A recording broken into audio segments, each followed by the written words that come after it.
Laker fans, your team has made it to the NBA Finals after a Game 5 victory over the Denver Nuggets, 117-107. And if you're a loyal subscriber here to the Lakers Report, you know we were live for it all, had over 700 people watching that game with us last night. It was a ton of fun as LeBron James took care of business, and so did Anthony Davis and the rest of the Los Angeles Lakers with that 10-point victory over the Denver Nuggets.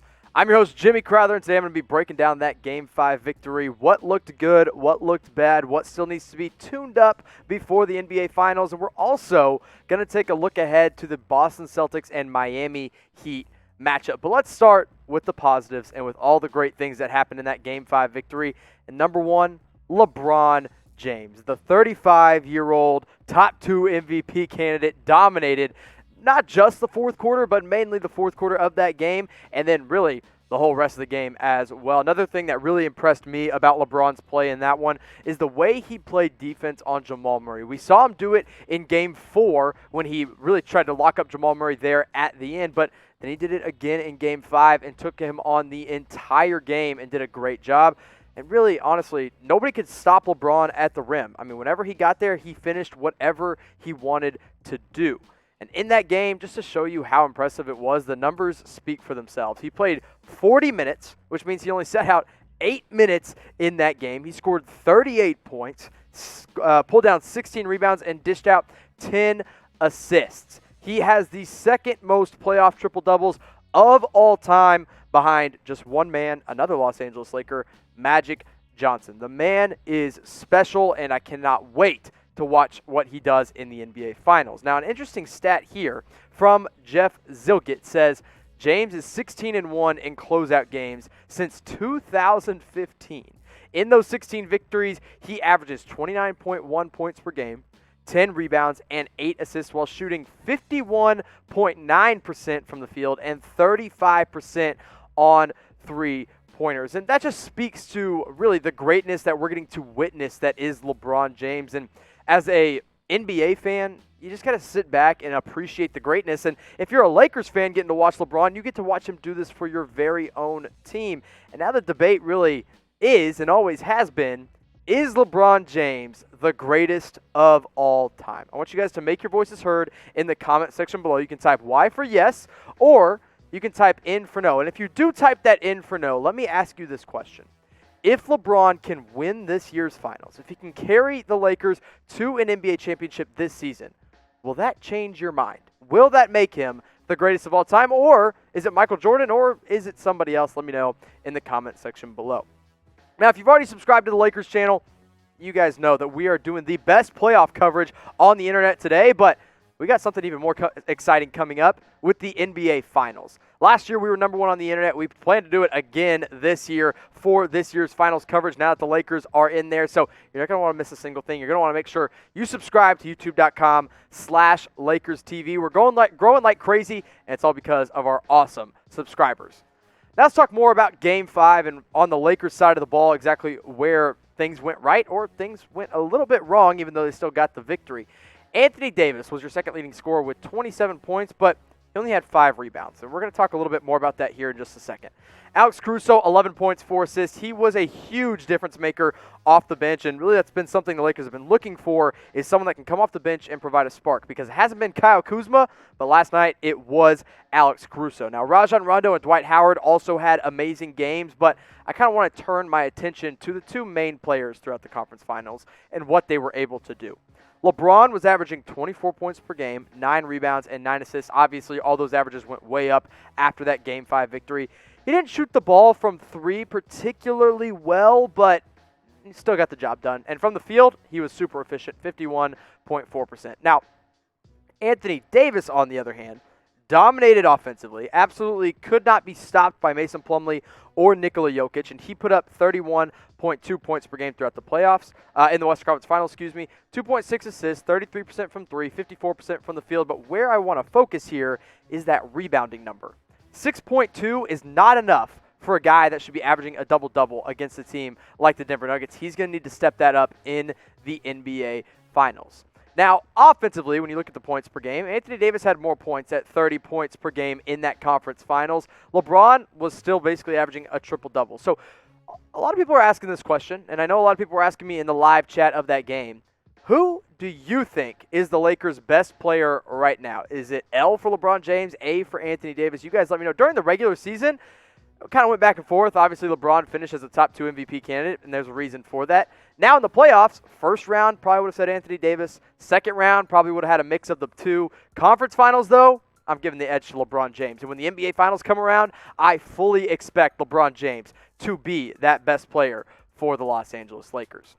Now let's talk about the potential opponents for the Los Angeles Lakers, the Miami Heat and the Boston Celtics. Game 6 tonight, Sunday night. Now, Game 5, Celtics took the victory 121-108. The Heat still hold a 3-2 series lead, but Boston will look to make it a 7-game series in tonight's matchup. In that Game 5, Jayson Tatum had 31 points, 10 rebounds, 6 assists. Goran Dragic led the way for the Miami Heat, 23 points, 4 assists, and 4 rebounds. I have very much enjoyed this matchup a little bit more than I expected to, because even though the Miami Heat have been dominant in the series overall at a 3-2 lead, the games have all been very, very close, and it's been a lot of fun to watch. A quick recap of those first 5 games for you. Game 1, Miami won it in overtime. Remember, Bam Adebayo had that amazing game-saving block on Jayson Tatum, one of the best blocks that I've seen in playoff history, besides LeBron, of course, blocking Iguodala. Game 2, Miami looked really strong. They won that one 106-101. In the 2 victories that Boston does have, they have both come in double-digit fashion. Boston won 117-106 in Game 3. Then we went back to Game 4, back to the Miami Heat winning by 3. And then Boston wins Game 5 by 13 points. So it's a bit interesting. When Miami gets comfortable and they have a little bit of a lead, they let their foot off the gas, and that's when Boston kind of takes over. So I'm going to ask you as Laker fans that now you're in the NBA Finals, you get to decide who you want to play. So if you had your pick, if you get to choose one of the 2 teams to play, who would you rather play? Type H for the Miami Heat, type C for the Boston Celtics. I think if you're a Lakers fan, you're secretly hoping the Celtics push this to 7 and you play them, because I think that matchup really serves the Lakers a lot better. Meanwhile, the Miami Heat are a little bit deeper, and they have better players to match up with guys like LeBron and Anthony Davis, as opposed to the Celtics, who don't. So let's talk about the Miami Heat for a little bit, who I do think are going to end up wrapping up the series in 6 games. Let's see what they've looked like in the playoffs this year. They've been led by Goran Dragic. I know, not the name you were expecting to see, but he's leading the way at 21 points per game. Jimmy Butler, though, has been the really overall leader on this team defensively and offensively at 20.6 points per game. Bam Adebayo has really just been amazing. He's been consistent from the regular season to the playoffs at 17.5 points per game. But the man I want to focus on now is the man that has taken the internet by storm, Tyler Herro. He has had not only an outstanding conference finals run, but really just such an unexpectedly great season for the Miami Heat. Now, one of the things that really becomes a problem, because he's a 6th man, is that he kind of poses a matchup problem for the Los Angeles Lakers, who don't have a lot of great guards to defend him. Now you can probably stick like a Danny Green on him, but wouldn't you want Danny Green maybe guarding like a Jimmy Butler instead? So I'm interested to see what Herro would do against the Lakers. Remember that Game 4 victory? He broke out with 37 points. Now, I want to turn my attention to the conference finals as a whole, as opposed to his regular season, because he has stepped up when it matters the most.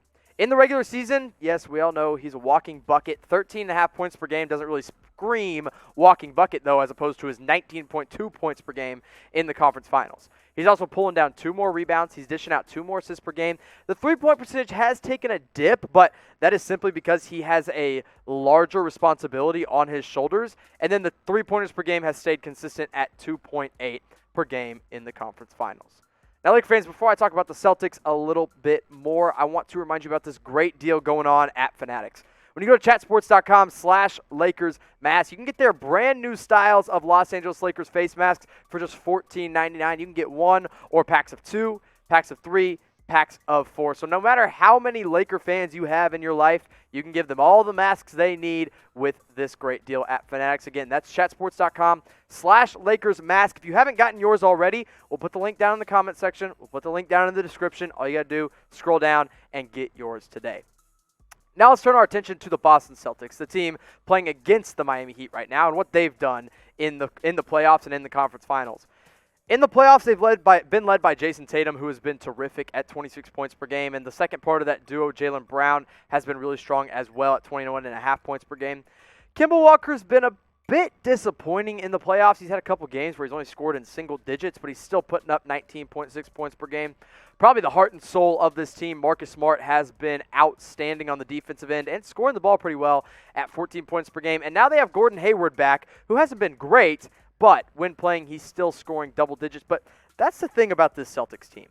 They have these 5 guys that are really, really strong. I really, really like these 5 guys. This is one of the better, 5 deep teams in the league. But then you look at what else they have. Daniel Tice in the middle, who I admit is good and a good hustler and a bit underrated, but I mean, he's not really a finals caliber starting center.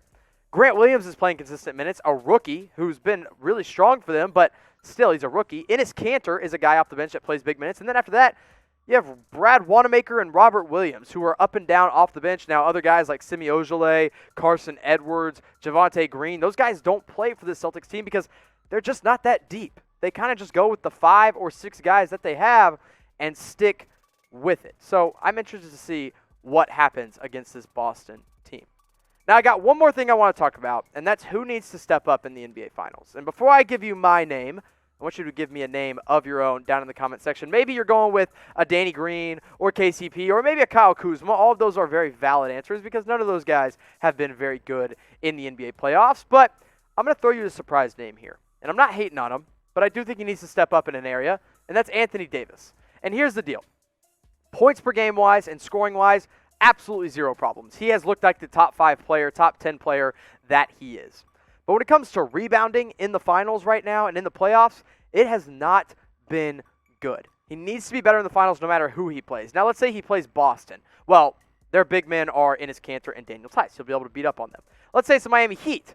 They've got Bam Adebayo, Kelly Olynyk, Myers Leonard. They've got a deeper team of bigs that could pose some real matchup problems for Anthony Davis. Now, I looked at his averages as a whole against both of these teams this season, and he only played in 2 games against both of them. But interestingly enough, he plays better against the Heat than he does against the Boston Celtics. Against the Heat this year, he's averaged 30 points per game, pulled down 9 rebounds, dished out 4 assists, shooting the ball well, and blocking 3 shots per game. But against the Celtics, his average dips down to 20 points per game, 9 rebounds per game, 2 assists per game. Now, good 3-point shooting, although a very limited sample size, and blocking 2 shots per game. So we need to see him put up the numbers that he did against the Miami Heat, not against the Boston Celtics if he plays either of those teams in the NBA Finals. Listen, I'm not hating on Davis. Offensively, he's been great. But when it comes to rebounding, AD, you got to step it up because it's crunch time, baby. The Lakers are trying to win a ring, and I can be able to do it if he's only pulling down 5 or 6 rebounds a game. So let me know in the comment section again, which Laker needs to step up to win the 2020 NBA Finals?